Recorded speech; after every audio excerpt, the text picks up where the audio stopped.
Looking for the next big thing in gaming? Well, it's only a few clicks away at GoldenNuggetCasino.com. GoldenNuggetCasino.com already has the largest selection of online slots in the Garden State, and now you can play your favorite table games with the very first statewide online live dealers in the U.S. It's called Golden Nugget Online Live Dealer. All of the dealers have their own unique personalities talking to you as they deal the cards. Live Dealer is broadcast live from an exclusive studio at the Golden Nugget Atlantic City and streaming directly to you, the player, on your smartphone or your laptop. And as long as you're within New Jersey limits, you can play from wherever you happen to be or on the go. Tablet, phone, or desktop, wherever you are, you can enjoy the live dealer experience. Play Golden Nuggets Online Live Dealer today in real time, 7 days a week, now from noon to 3 a.m. Blackjack, roulette, baccarat, all live in real time on GoldenNuggetCasino.com. Get started today at GoldenNuggetCasino.com and take part in the newest and most unique online gaming experience a casino can offer. Golden Nuggets Online Live Dealer. Truly the next evolution of online gaming. Must be 21 years or older. New Jersey only. Problem gambler. Call 1-800-GAMBLER.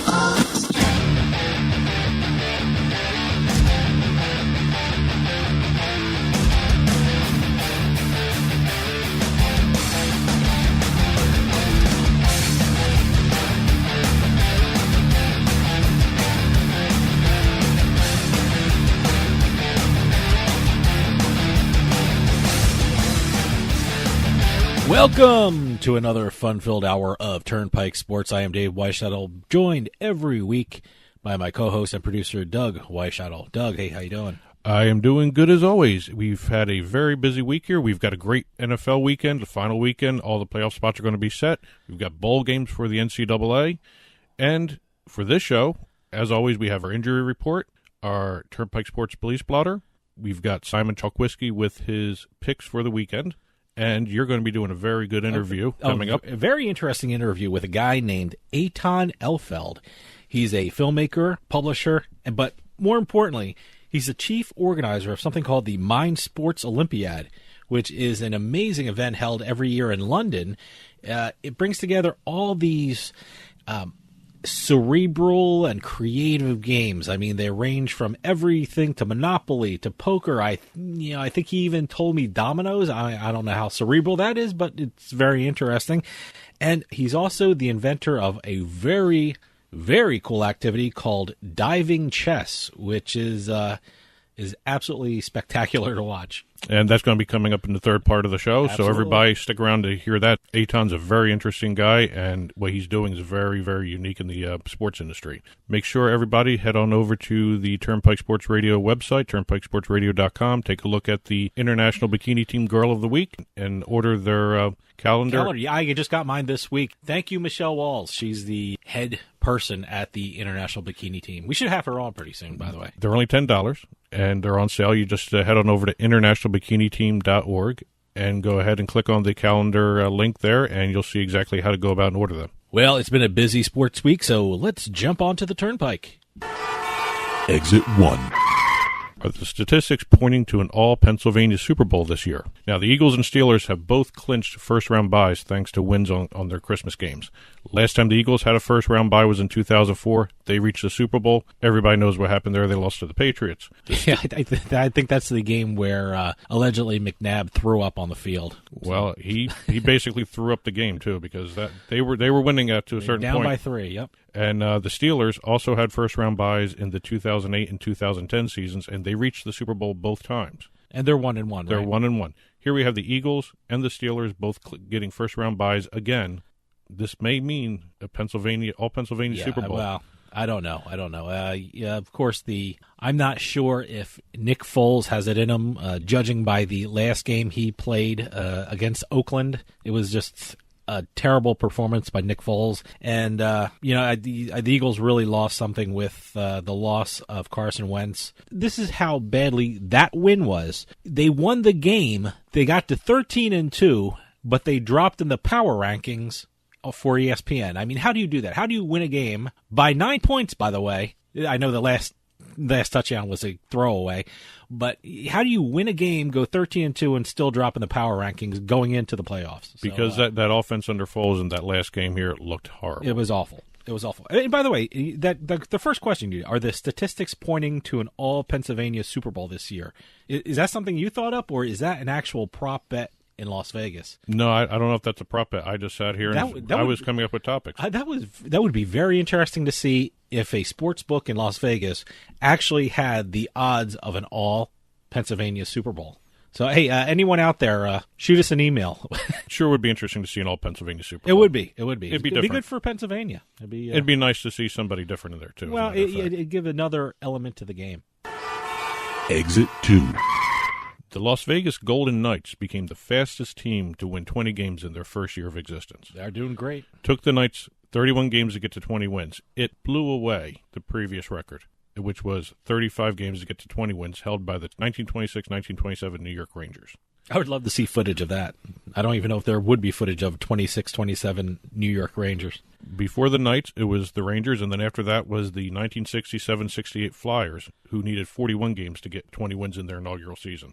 Just by looking how well the Knights are playing, can you extrapolate into this being a good sports town for professional teams being in Vegas? It'd certainly be a good start. I mean, boy, it'd get a lot of interest from teams all over the place. But, we talked about sports books last exit. Can you imagine what a bath the sports books would take if the Golden Knights won the Stanley Cup? I think there were 101 chances. I mean, if you put like $1 on the Golden Knights, that's $100. Before the season began, before they even hit the ice, they were 100-1 odds to win the Stanley Cup. They are now 8-1 odds. Wow. Okay. They are the third highest team, or the third best odds to get to the Stanley Cup. The sports books are sweating this one out. That's absolutely amazing. They could not even have predicted this. Exit 3. Have the New York Football Giants reached a new level of dysfunction after Landon Collins' statements on the radio the other day, and now with the Eli Apple suspension? What a mess. First, you have the benching of Eli Manning, which was completely mishandled. Shouldn't have ever been done, but Ben McAdoo, the coach at that time, misunderstood what he was supposed to do, and he basically benched Eli Manning, blaming him for all the problems of that offense. Then you have McAdoo himself fired, as well as the GM, Jerry Reese. Now you have the safety, Landon Collins, on the radio referring to Eli Apple. He didn't say him by name, but he referred to him. He said that first pick, he's a cancer. Yeah. Look, Eli Apple has had some personal problems, but being a professional means you have to deal with your personal problems in the appropriate manner. You cannot do what you did this year. He's allegedly taken plays off.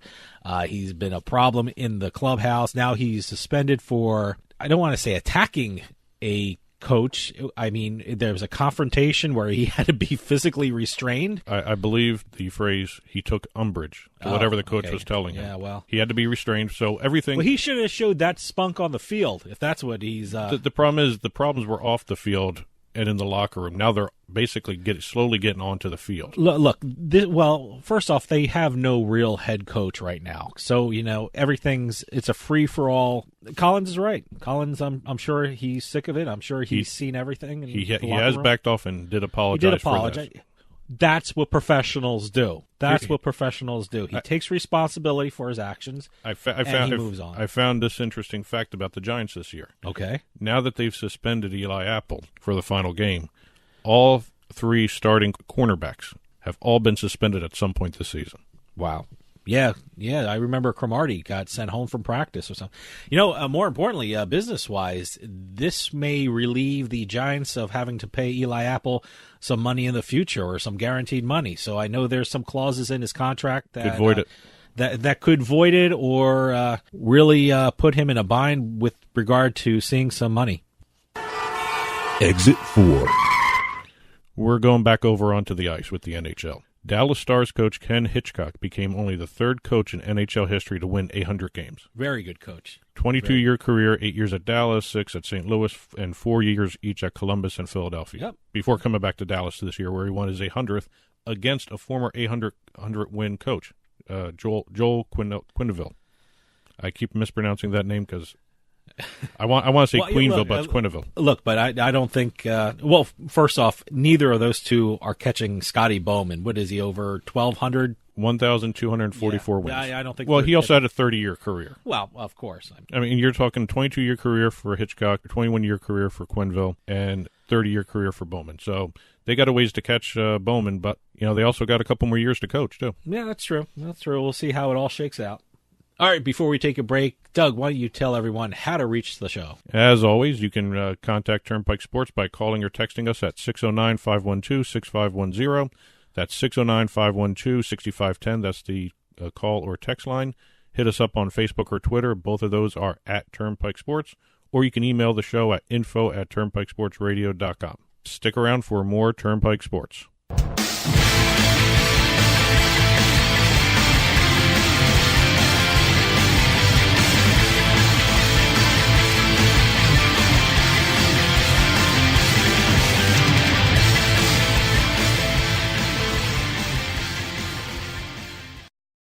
Have you ever wanted something so bad that you do just about anything for it? Well, that's exactly how we feel about you. That's right. AdamandEve.com wants you so bad. We're giving you 10 free gifts with your first order. You heard me right. That's 10 free gifts to spice up your love life. First, you'll get a sexy surprise for her. Second, an adventurous toy for him. And third, a little something we know you'll both enjoy.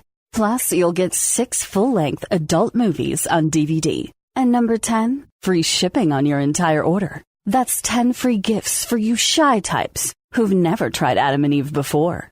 Just go to adamandeve.com and select any one item. It could be an adventurous new toy, a sexy piece of lingerie, or anything you desire. Just enter offer code BABE16 at checkout, and you'll get all 10 free gifts, including free shipping. That's offer code BABE16. That's BABE 16 at adamandeve.com. Hey, this is Doug Weishauer from Turnpike Sports with your Turnpike Sports Weekly Injury Report. New York Giants safety Landon Collins has been placed on injured reserve with a fractured forearm, which he suffered during the Giants' loss at the Arizona Cardinals. Collins left the game at halftime after coming off the field with what he felt was just a sore arm. A decision will be made in the near future about whether surgery is necessary. Jacksonville Jaguars wide receiver Jalen Strong suffered a torn ACL in the Jags' loss to the 49ers. After losing receivers Marquise Lee and Alan Hearns to injury, the Jaguars had recently promoted Strong from the practice squad to the active lineup. Strong finished the game with 3 catches for 38 yards in his first and only start of the season. An MRI revealed that Tennessee Titans running back DeMarco Murray has a third-degree MCL tear and may miss the Titans' Week 17 game against the Jaguars. Murray, the Titans' leading rusher this season, suffered the injury during the Titans' loss to the Los Angeles Rams and will be a game-time decision. Rounding out the NFL, Buffalo Bills receiver Andre Holmes and running back Travis Cadet, Arizona Cardinals safety Antoine Bethea, and the Vikings left guard Nick Easton have all been placed on season-ending IR. Over in the NBA, Los Angeles Lakers point guard Lonzo Ball will be out at least 1 week with a shoulder sprain in his left shoulder. Ball will be reevaluated in 1 week. And Orlando Magic center Nikolai Vucevic is out 6 to 8 weeks with a fractured left hand. Vucevic suffered a break in his first metatarsal during last Saturday's game against the Wizards. This is Doug Weishauer for Turnpike Sports. Come back next week, and in the meantime, let's be careful out there.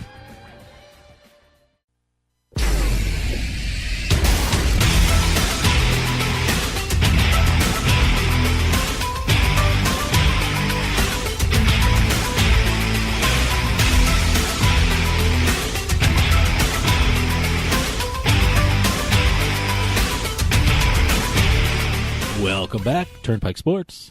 Now it's time for my favorite portion of the show. I always love this. It's athletes behaving badly, not even badly, stupidly. That's right. It's the Turnpike Sports Police Blotter. Doug, what do we got this week?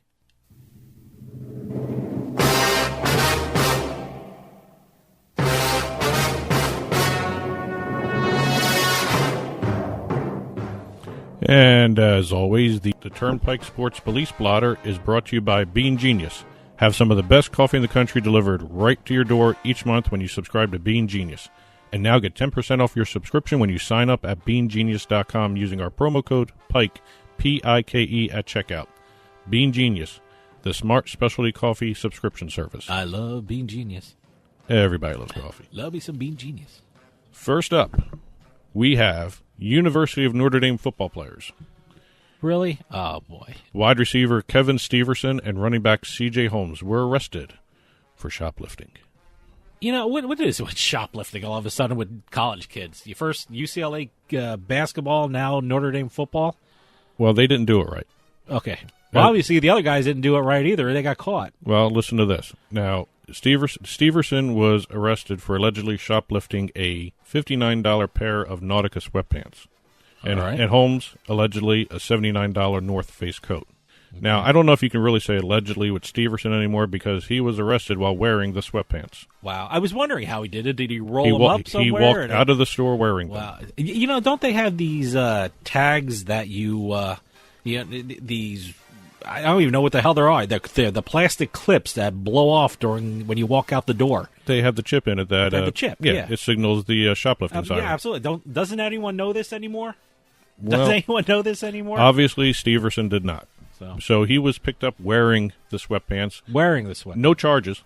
Okay. What, a warning? Well, according to policy and procedure, they were brought over to the Macy's security room, and they were turned over to the team, not to the police. The prosecutor's office is now reviewing the matter to determine whether charges will be filed. They are indefinitely suspended from the Notre Dame football team, but no charges have been filed as of yet. Was the management of the department store an alumni of Notre Dame? Because I'm shocked that nothing happened. Unbelievable. The report is strangely silent at that point. Oh, boy. What a college town, huh? South Bend. Gotta love the Notre Dame guys. Next up, Sua Cravens of the Washington Redskins, safety, was pulled over for driving 39 miles an hour in a 25-mile-an-hour zone. Oh, that's crazy. Now, that's crazy. He was cited for speeding. Oh, wow. As well as having an illegal tint on his windows. What's an illegal tint? I guess it's too dark, or the front windows and the side windows. You know, there's something in some states you can't have that. There's something in New York where you can't have it too tinty, or you can have the back tinted and not the front. But you know, where is this again? Virginia. So he had it all tinted, huh? Well, he's making the matters worse because he's claiming racial profiling, and he says he has video of the incident. Of him being pulled over, harassed, roughed up. Wow.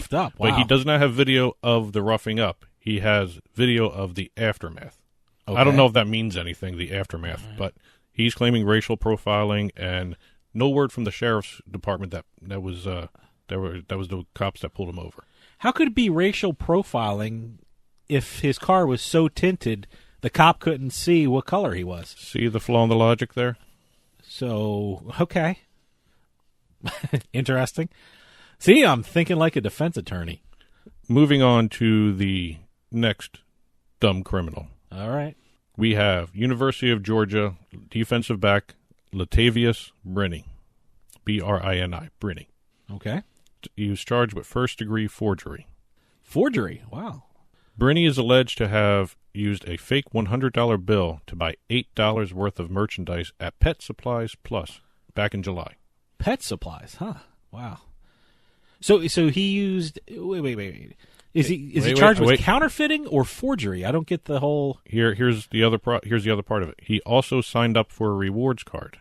Okay. Using a fake name. All right. He used the name Trayvon Shorter. Okay. Then it gets even better. 8 days later, he returned to the same store. Bought more stuff using his own debit card with his name on it. Okay, wait. The cashier. Did he use his own debit card with his real name and gave the rewards card with the other name? No. The cashier recognized him. Okay. Good football player. Well, of course, he's a starting defensive back, right? Yep. Well, he was. Well, I guess so. The cashier notified the manager. The manager called the police. And that's how he got picked up. Wow. To go down at a pet store, geez. So let me get this right. He has a fake $100 bill. Yes. Okay, I'm not sure that's forgery, but that's counterfeiting. Well, when you mix in with the fake debit card with a fake signature on the back to sign up for a rewards card. But you're not forging a real name. You're just signing a fake name. Or I guess maybe it's someone else. Well, you also got to realize it's a real person. In Georgia, okay, the counterfeit bill may fall under the forgery law. Oh, okay. All right. It's a state thing. Okay. So you never know. And what's interesting here is this is the 7th known arrest for a Georgia player this calendar year. Wow. Congratulations, Georgia. They lead the league. Oh, congratulations. Is that it, Doug? And just to round it out. Oh, one more. This one's real quick because no real details have surfaced as of yet. They are waiting on details of Mississippi State University wide receiver Austin Williams' arrest for alleged public drunkenness. Okay. I love these public drunkenness. Like I always said, they're always after a big win. So you might want to cut the kid some slack. No word on whether this was before, after, or whatever regarding the game. This kid was just found. Well, this was middle of the week. I'll make a friendly wager that it was right after a big win. No, this was middle of the week. Oh, well, he had a good practice. He must have had a very good practice for him to go out and celebrate like that. So that's the end of the blotter this week. Turnpike Sports Police Blotter, brought to you by Bean Genius. Bean Genius. BeanGenius.com. Get 10% off your subscription. Go to BeanGenius.com/subscription. Use our promo code PIKE, P-I-K-E, and you get 10% off your subscription. Stick around for my interview with Etan Ilfeld. He's a filmmaker, publisher, and chief organizer of the Mind Sports Olympiad, and inventor of a really cool new activity called diving chess. He'll tell you all about it. Stick around. We'll be right back with more Turnpike Sports.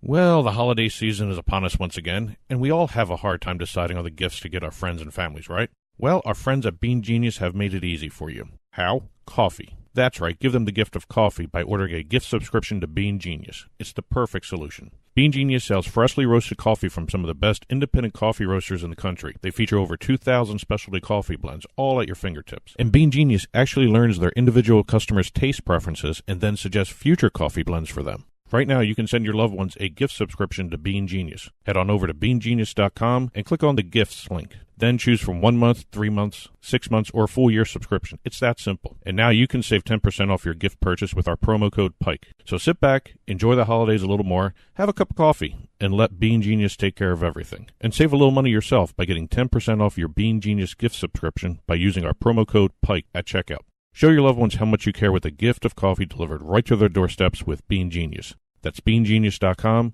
and save 10% off with our promo code PIKE.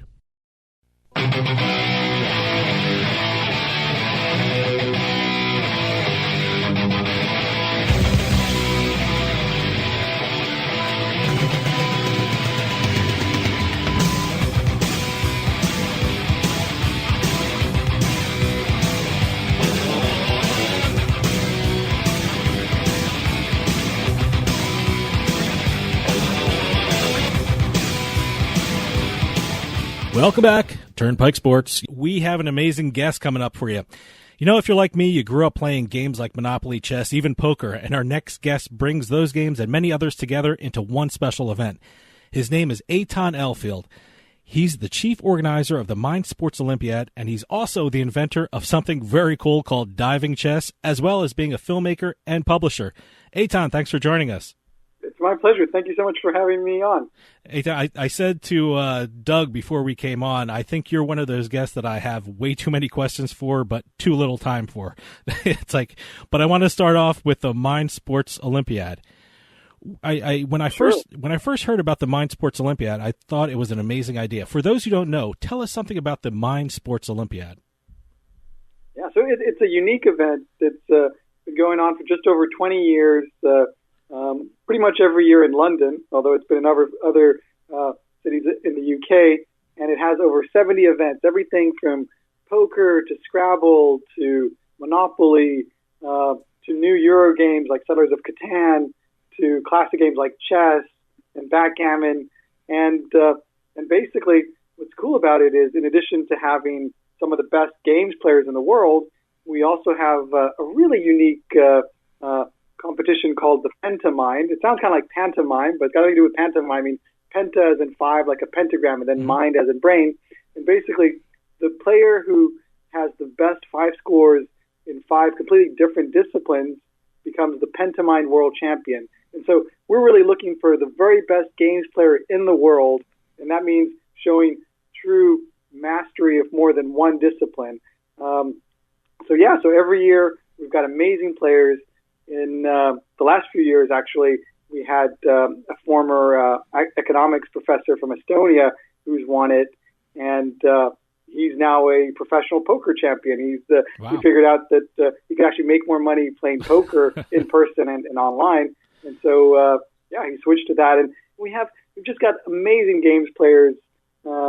Everything from, in our Scrabble competition, we had some of the top Scrabble players in the world. We've had chess grandmasters come and play, and it's great. Everything from, like you said, Monopoly to games that kids play like Blockus, which some people might have heard of, or if you remember Abalone, which is that game where you push marbles, try and push them off the edge. I don't know if you've tried that, but that's a classic game which we run the World Championship for. In fact, we've got over a dozen World Championships, and the cool thing about it is that it's open to anyone. So you don't need to qualify. You can just come and participate and try and be a world champion. It's such a cool idea for an event. I mean, how did the Mind Sports Olympiad come into being? Did a bunch of guys say, oh, man, we love these classic games. I wish they were all together under one roof. I mean, how did that idea come into being? It is pretty random. It is a really unique idea. So there was three people, actually, two of them from the world of chess. One is Raymond Keane, who's a chess grandmaster, and the other is David Levy, who's a chess international master. And they joined forces with Tony Buzan, who created mind maps. You might have heard of mind maps, which is a way to kind of visualize the world and use flow charts to think about things. And so in the 90s, they thought that it would be really cool to have an event that brought all these different games together and create some sort of system to try and see if there's a way to figure out who the best all-around games player in the world was.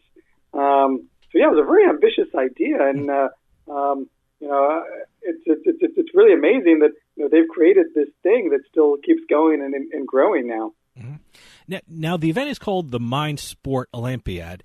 So, is there a common thread that runs through each game? I mean, are they basically games of strategy, and is there a criteria for a game to be included in the Olympiad? Great question.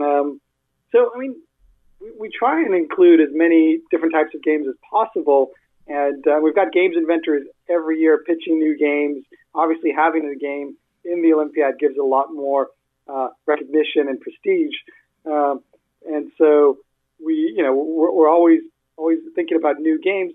But really, what we focus on, there are several categories. So we've got your probability games, which range from games like Liar's Dice to Monopoly to poker, backgammon, to newer Euro games. I don't know if you're familiar with Euro games like Settlers of Catan. Have you played Catan? I haven't played. I heard of it. It's an amazing game. It's kind of a mishmash of Monopoly and craps. Okay. So, in craps, you're rolling dice, you're trying to hit certain numbers, and it's the same thing in Catan. You've got you build little villages on different numbers, and people roll dice, and they try and produce different resources if their numbers come up. It's really cool. Much better than Monopoly. Oh, okay. So I got to check it out. You have to check out Catan. It's great. And then there's a lot of games like that. So basically, Euro games, they're these multiplayer games. It's usually 4-player games, and they're designed in a way that's different to the classic games like Risk. They're designed in a way that you can almost always catch up. You're never totally locked out of the game. So in Monopoly, usually, if when it doesn't go well, sooner or later you're basically you're out of it, and so it's usually between the two leaders. But in Euro games, which mostly come from Germany, they're designed in a way that you're always in it, and that's a lot of fun. And you usually, to win, it's not about necessarily world domination. It's about reaching a certain level or goal or victory points before other people reach it. So we've got Euro games, and then we've also got some really interesting games they're called modern abstract games. So, for example, the classic strategy games are games like chess or Stratego, and there are a lot of new games that have been invented, like Entropy. I don't know if you've heard of Entropy, but it's a really cool game that plays on the concept of entropy, where each player takes turns playing chaos and order, and that's a really cool abstract game. So we've got the abstract games, we've got the traditional games, we've got probability games. And then we also have some really bizarre quizzes as well. Everything from like a Sudoku championship to the mental calculations world championship. So we've got human calculators that come and, I don't know, they can calculate, like the fourth root of some like 5-digit number within seconds. And then we even have a memory competition as well. Well, what are the demographics for the players? I mean, when it comes to the classic board games, do you see older players or do you see a lot of younger players getting into the classic board games? Well, it's a good question. I mean, I guess it depends on the game. Chess, for example, has actually a lot of younger people now joining in. But certainly, I think that in terms of the Euro games that I mentioned, like Catan, there's Seven Wonders, there's Ticket to Ride, that's become more of a younger player's game, and those are very popular. They've actually got some sort of renaissance these days. I mean, they're very hipstery in a way, and they're very well designed. Games like Go, which we have, again, another traditional classic game, that young people will play it, but it is, I will admit, games like that have an older demographic. But overall, in the Olympiad, we really have games for everyone. So, I think our youngest participant last year was 6 years old, and the oldest participant was in his 90s. Wow. So, it really, we try and be welcoming to everyone. And we also give medals to juniors. So, 18 and under also can win a medal. Even though they play with the adults, they can win their own medal. Mm-hmm. I was interested to see poker involved in the event. Many people think that's a game of luck, and that's basically what it is. Do you think there's more strategy and skill involved in the game than just luck? Hell yeah. Poker is, it's an incredible game, and the strategy is unbelievable, and the theory and the way it keeps developing. It's kind of, just as chess, you study so many opening moves, and you come up with all these different strategies, and chess evolves all the time. Poker has been evolving like crazy. And the way I can tell you that that's true is because, as I mentioned, one of our champions, Pentamide champions, is a poker professional. We have another one, Ankush Khandelwal, who's brilliant, and now he plays poker full time. And he was telling me about all the strategies and statistics that he uses, the way he analyzes his games afterwards to try and figure out how he could have played better. It's crazy. Some of the smartest people in the world now play poker and then study it, so it can't be a game of pure chance. That was a great answer. Stick around. We'll be right back with more Turnpike Sports.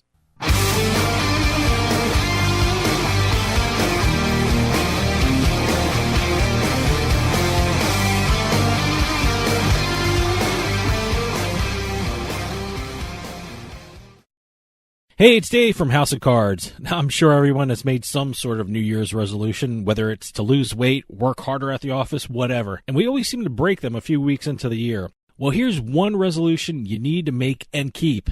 Getting a good night's sleep with MyPillow. They're the most comfortable pillows on the market. Its patented interlocking fill adjusts to everyone and their sleeping habits. I use MyPillow all the time. I sleep great at night and wake up pain-free. I even travel with MyPillow. And now there's a great new deal being offered by the folks at MyPillow. For a limited time, House of Cards listeners can receive a very special offer. Go to MyPillow.com, click on the 4-pack special tab, and use promo code CARDS or call 1-800-319-7913 to take advantage of this 4-pack special. You'll get 50% off 2 MyPillow premium pillows and 2 Go Anywhere pillows. MyPillow.com with promo code CARDS. That's promo code CARDS to take advantage of this 4-pack special. Better sleep starts with MyPillow.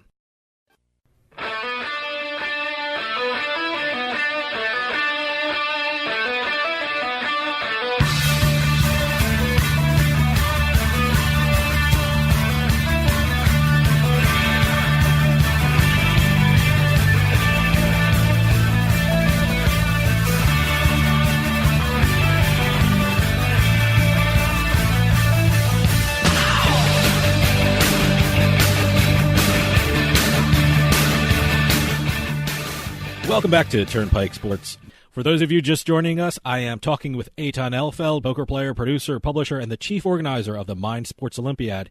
One of the things I've noticed about the Mind Sports Olympiad is that it's always evolving and adding new games. Where do you see the event going in the future, and what type of games you see being added to the event? a great question. I mean, obviously, we definitely want to stick to some of the traditional games and keep them in there. I mean, to a large extent, we're also influenced by demand. So whatever the trends are, we have to try and kind of go with them. The Euro games, as I mentioned, are very popular, and that's just really growing these days. Yeah, I mean, poker. Obviously, poker is very popular. We've got a lot of interesting events that we're trying all the time. I actually go in Essen, which is it's a small town in Germany. Every year. Sorry, it's got the Spiel, which is a games festival, and I go to see all the latest games once a year. And there's so many new games. I mean, it's crazy just how much is coming out. But we test the latest games, and then we see what's popular, and we'll often try games, and people like them, and they want to play them the following year. Then we'll keep them there. But obviously the classics will usually stay. But in terms of some of the newer games, who knows? It's very possible they won't have a long shelf life. For the show, I interview a lot of esports players. Do you see Mind Sports Olympiad adding esports to the event at a larger level in the future? Well, first of all, I love esports, I should say, and I'm a big fan. And I used to play a lot of StarCraft, which is a really good real-time strategy game. Esports, yeah, they're amazing. We actually did have some. So we had StarCraft in the Olympiad for a few years in the past. The thing is, we couldn't, for some reason. It seemed that some of the best StarCraft players, they didn't seem to want to come and play as much of the other games. And we're trying to encourage people. I mean, it's cool. You can come to the Olympiad and play only one game, no problem. There are cash prizes, medals, and all that. But we'd love to see people try and learn new games and play other things. So for some reason, it was hard to get some of the esports players to actually come and try the other games. So because of that, we've kind of stuck for now to tabletop games, which also are a lot easier from a technological point of view. I mean, you're never worried about the internet connection going down. So it is a lot easier. I mean, never thought of that. That's a good point. The stress when you use technology. I mean, there's just so much more to it. I mean, a Monopoly game is pretty simple. The worst thing that can happen is you might be missing a few pieces, which you can take some extra set. Yeah. It's interesting. We have been running though a Tetris competition. So the old school Tetris game in battle mode, and we still run that. We've had that for several years now, and that's pretty easy to run. But I mean, every year I'm still worried that something might happen, and the consoles will stop working. So it's it's harder. I mean, when we ran the StarCraft event, it was great, but technology is definitely there's a lot of responsibility there, and it didn't seem to be worth the effort at the time. But like I said, I'm a huge fan of esports, and when I went, I visited Korea, where we've got a partnership there, and they have a children's Mind Sports Olympiad in Korea every year, which we support. And I went to see some esports there, and the way that people train, and even just to watch the matches, it was amazing. We went to a television studio, my wife and I, and we were cheering on these players, and it was incredible. And this was just actually the TV studio, I should say, was just for the internet. It wasn't for actual television, but I mean the culture there was just incredible. And yeah, esports, I'm a huge fan. Now, how do players participate in the Mind Sports Olympiad? Are there qualifiers for the event, or can players just register? You can just register. So we haven't yet put the dates for next year, which will be towards the end of August in London. But if you go to msoworld.com, which is the official website, you'll be able to see once we update it or sign up to our monthly newsletter. You'll be able to see all the events.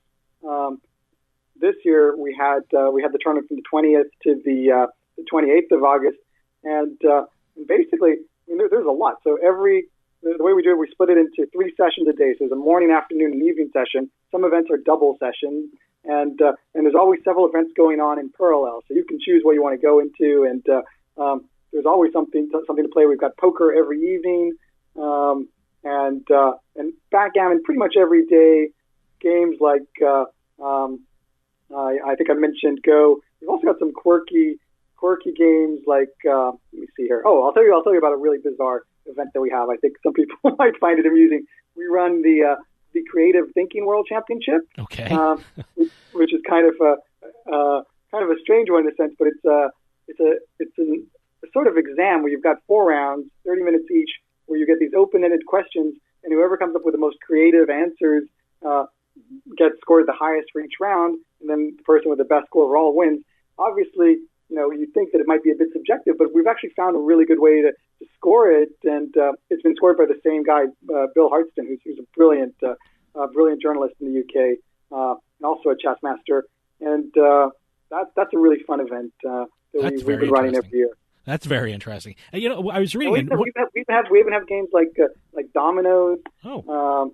And also, and then back to the exams, we even run a speed reading competition where last year we had somebody read an entire novel. Obviously, these are new novels that no one's ever seen before. Somebody read an entire novel in 62 minutes and had over 90% accuracy on recollecting different parts of the novel. That's impressive. One of the things I read about the Olympiad is that you also allow game inventors to present their creations to the attendees. Tell us something about that. Absolutely. We love supporting game inventors and trying new games. So we've actually got a dedicated Learn to Play room where anybody can come and learn any of the games that we have and other games from our staff during the event, or just come and play for fun. And in that same room, we try and make sure that we have one game inventor. We don't want to have too many at the same time because we want to give space to each one, but we basically program it such that there's always a game inventor in the room, and they're showing off their latest games. And if people really like the game, we'll actually consider bringing it as part of the tournament into the actual program for the following year. So that's really fun. And if there's a game inventor that wants to come and demo their game, they should definitely get in touch with us.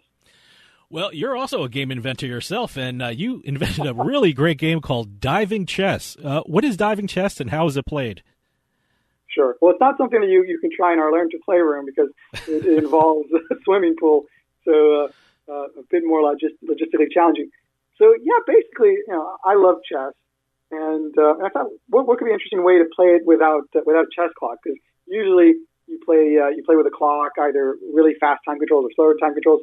And I thought, what if instead of using a clock, we could try and find a way to regulate our breath? So the idea was to create a chessboard that's at the bottom of a swimming pool and to take turns such that each player can think for as long as they can hold their breath, but they have to make a move before they come back up. So basically, you've always got someone at the top who's basically catching their breath, and then as soon as the player makes a move, they come up. And once they come up, the other player has to go back down. They have to submerge themselves, and they have to make a move before they come up. And so you take turns going down, and it's really cool because it changes a lot of the strategy in chess. It's very physical because, for example, even though you think that you want to sometimes take your time, you might want. So, for example, let's say somebody makes a move, and you've got them in a very complicated tactical situation. You're trying to put pressure on them and not let them think. So you might actually move really quickly and not give them a chance to catch their breath. So there's a lot of real strange ways to play with time. And I just thought that it's really cool because it doesn't matter what your body type is or your gender. Anybody can play it as long as you're able to feel comfortable in a swimming pool. And I thought that was really interesting because I saw a really quirky thing called boxing chess in London, which I thought was a little crazy, even though it was entertaining, where basically they would take two players, put them in a boxing ring, and alternate rounds where you'd box for 2 minutes, and then you'd play about 20 moves on a chessboard, then go back to boxing for 2 minutes, and you could either win by knockout or by checkmate. And that was interesting, but obviously, body size mattered a lot, and to a great degree, it wasn't about the chess. It was really kind of this really bizarre hybrid. Whereas diving chess, at the end of the day, it's still chess. It's just that you have to make sure that you move, quickly enough to be able to come back up and catch your breath. I got to tell you, I've seen videos of this on the internet, and it's incredible to watch. You actually made chess into a full body experience, which is amazing. I think I went to your, I think it was etanilfeld.com. I think I saw the video of that. That's right. Yes, you can see it there. So. On my blog. I haven't updated that for a while, but yeah, it's very quick. I mean, that was the other thing. Chess is a great game, but not as interesting to watch. I mean, poker's had a real renaissance in terms of spectatorship, and they've made it really interesting. You can see the cards, but chess it's not that interesting. But diving chess actually becomes a bit more interesting, and that was part of the idea. I was trying to find a way to make chess more interesting as well. So, and it also just so happens to have the right type of balance. I mean, you could play a lot of different games underwater, but chess, also the pieces, the way the way they are underwater, and it's also just the right amount of time, I think, for an actual game in terms of, because usually most people can think easily for like 30 seconds to a minute, and I think that's enough time to make a decent move. So it's a really interesting combo. I want to change gears here. As I said before, you're a filmmaker and you're also a publisher.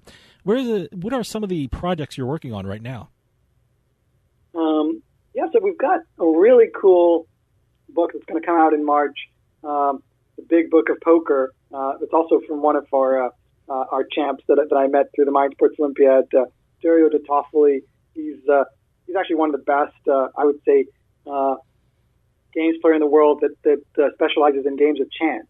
So he's an amazing poker player, backgammon player. Even wrote a book about blackjack. So he loves to gamble as well, and does very well at it. So I'm really excited to be publishing his poker book, which I think is great. And actually, we had a really cool book that came out about a year ago that I really like. We publish over 100 books a year, so there's a lot. But we published a really cool book on game theory, which is called Pirates, Gladiators, and Games of Trust. And that is a great book if you want to understand how basic strategy without necessarily studying all the economics of it. So it's very accessible, and the author, Chaim Shapira, has an amazing sense of humor. So that's a really cool book. I'm really into books that can also, I guess, that are different. There's something really exciting about being able to bring something out there that there isn't quite another product like it, if that makes sense. How about films? Are you doing any films right now? I know you do a lot of filmmaking. Yeah, absolutely. I've got a master's in film from USC, and I love film. And actually, I'm working right now on a documentary about the Mind Sports Olympiad. So we'll see what happens with that. But I've been producing it this year, and we did a lot of filming at the Mind Sports Olympiad. This is the first time that it's been done, and it will be just from this year. And we'll see what happens with it. We're hoping to be able to perhaps sell it to Netflix or something like that. So that's very exciting, and that will give people a chance to kind of feel what the Pentamind World Championship is all about, because we followed some of the top contestants, and it's sort of, I don't know if you ever saw the documentary Spellbound about spelling bee. Yeah, classic documentary. So it's kind of like that, but for the Mind Sports Olympiad. Etan, we're running out of time, but can you give the website for the Mind Sports Olympiad so people can get involved, and also give out your website so people can follow what you're up to? Yeah, sure. So msoworld.com is the Mind Sports Olympiad's website, and if you browse it, I think for just a few seconds, there will be a pop-up which can offer you a chance to sign up for our newsletter. And then my blog is Etan Ilfeld, that's ETANILFELD.com. And the Mind Sports Olympiad, it's awesome. It's for everyone, and we always want to hear from game inventors, games players, and it's a great place for anybody who loves to play games. Etan Ilfeld, publisher, filmmaker, and chief organizer of the Mind Sports Olympiad. Thanks so much for joining us. Thank you, Dave. Stick around. We'll be right back with more Turnpike Sports.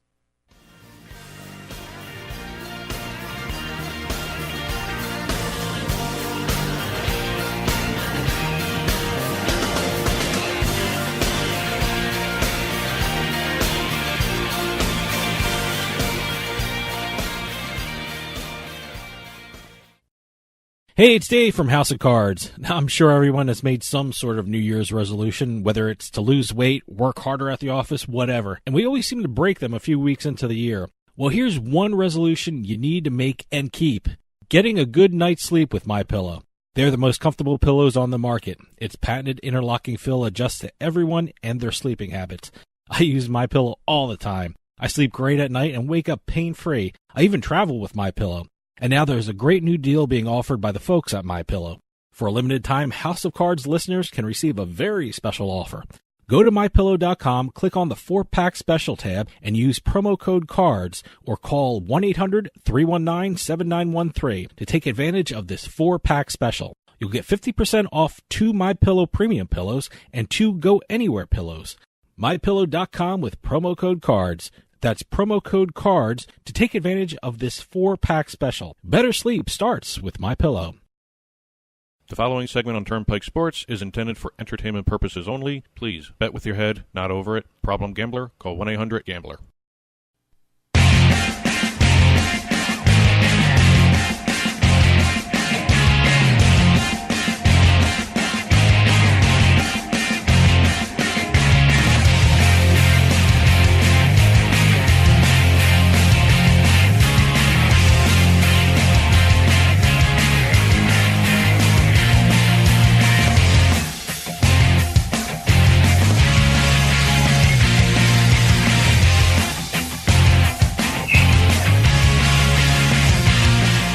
Welcome back to Turnpike Sports. You know, every week for our pick section, we are lucky enough to have Simon Chokoisky, the author of the book Gambler's Dharma, Sports Betting with Vedic Astrology.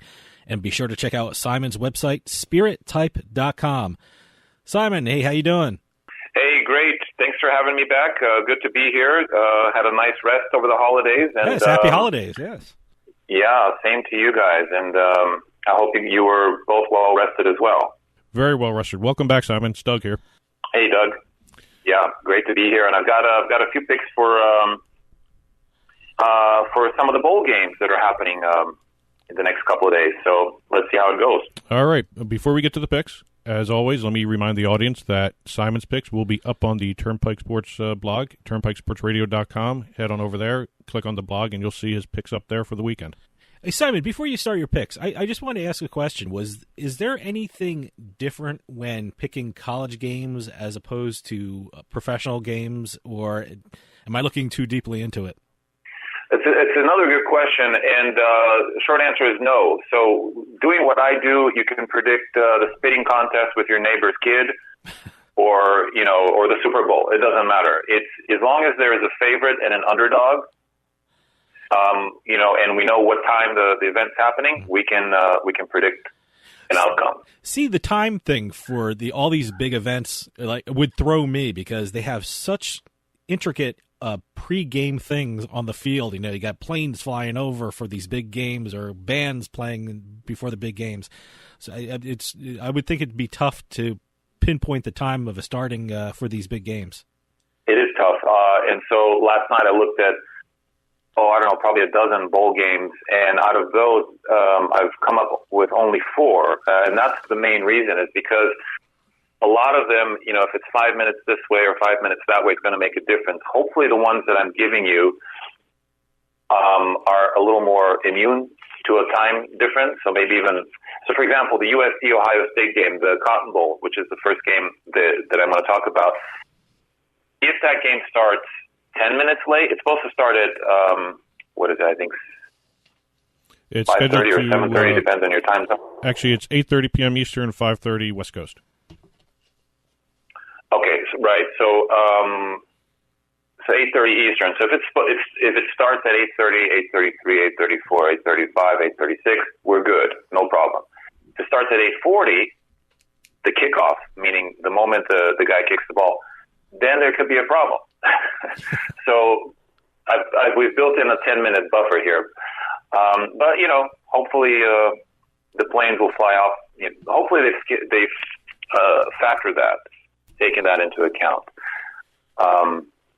But yeah, so so the time absolutely matters in bowl games, and like the Super Bowl and especially college football, they're notorious for starting late.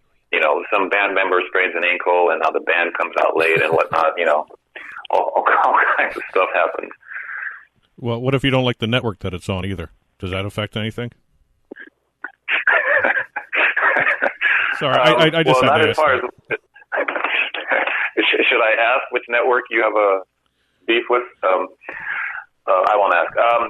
That wouldn't factor into what I do, but but the networks do also build in a time delay. So if you see the kickoff happen at 8:35, it actually probably happened about 30 to 40 seconds earlier, and they do that in case there's a horrible injury or something happens, so that they don't actually televise it. Okay, cool. They have the network. Did you know that the networks have a buffer? Yeah, just in case someone curses and stuff like that. It's a normal TV buffer. Yeah. So you think you're watching the game live, but it's really not live. It's really kind of on a 30-second or a minute delay. All right. Well, who do you like in this one? All right. So, listen, all of these games, I'm pretty much going with the professional consensus here. I like Ohio State. Last night I was looking at this, and they were a 7.5-point favorite. This morning they've jumped to a 9.5-point favorite. Wow. So that tells me that there is big money coming in on Ohio State. And it's probably not from the public. It's probably from the sharp, bettors, big bettors. So there's a lot of good reasons to like Ohio State. Now, are they going to beat a 9.5-point spread? Look, I took them at 7.5. And in fact, I played some parlays and I shaved some points off. I brought them down to 7 and 6.5. I think they're going to win for sure. Ohio State's going to take this. Are they going to beat a 9.5-point spread? I'm going to say they're going to beat a 7.5-point spread because that's what I looked at, and I think they'll probably beat 9.5 as well. But so win for sure. You be your own good judge about the spread because if you want to shave a point or so, be my guest. But yeah, Ohio State takes this one. All righty. Next up, what do you got? All right. Next up is the Fiesta Bowl happening here in my backyard, and this one is Washington against Penn State. Here, I like the underdog. I like Washington, and if you're conservative, they're only a 2-point underdog. You can take the points. There's not much difference between the points and the straight up money line, but I like Washington to beat Penn State. Cool. That's a good pick right there. I like that one. All righty. Next one. All right. Next, we got the Peach Bowl, and this is kind of a no-brainer. This is Central Florida versus Auburn. Auburn's going to win this one, and I think they'll win it pretty handily. The spread here also is 9.5. Yeah, that's what I saw too, 9.5. Yeah, and so that hasn't moved.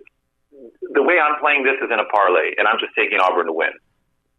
Because that's more of a secure, but I'm pretty conservative. So that's kind of a conservative move on my part. You can play with look, Auburn's going to win this. I think I'm not playing the spread on this one. Like I played the spread on Ohio State, on Washington. This one I'm just taking Auburn to win, and I'm playing them in a parlay situation. Okay. So these are the three that are you going to pick, or did you have a fourth one? I got one more. So the Rose Bowl. The Rose Bowl is one of the big playoff games. We got Georgia versus Oklahoma. Georgia is a slight 2.5-point favorite, and I like them to win it.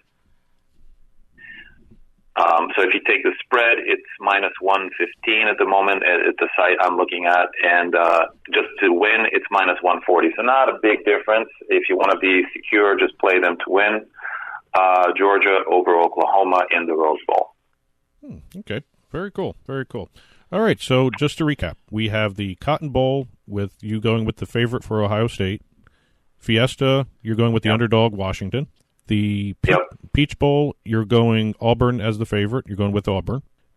And Rose Bowl, favorite, Georgia, and you're going with Georgia. Yep.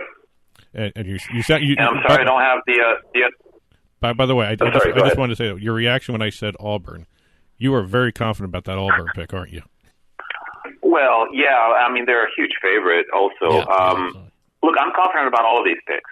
If they start when they're supposed to start, these are all supposed to win. Even, the close one, Georgia and Washington.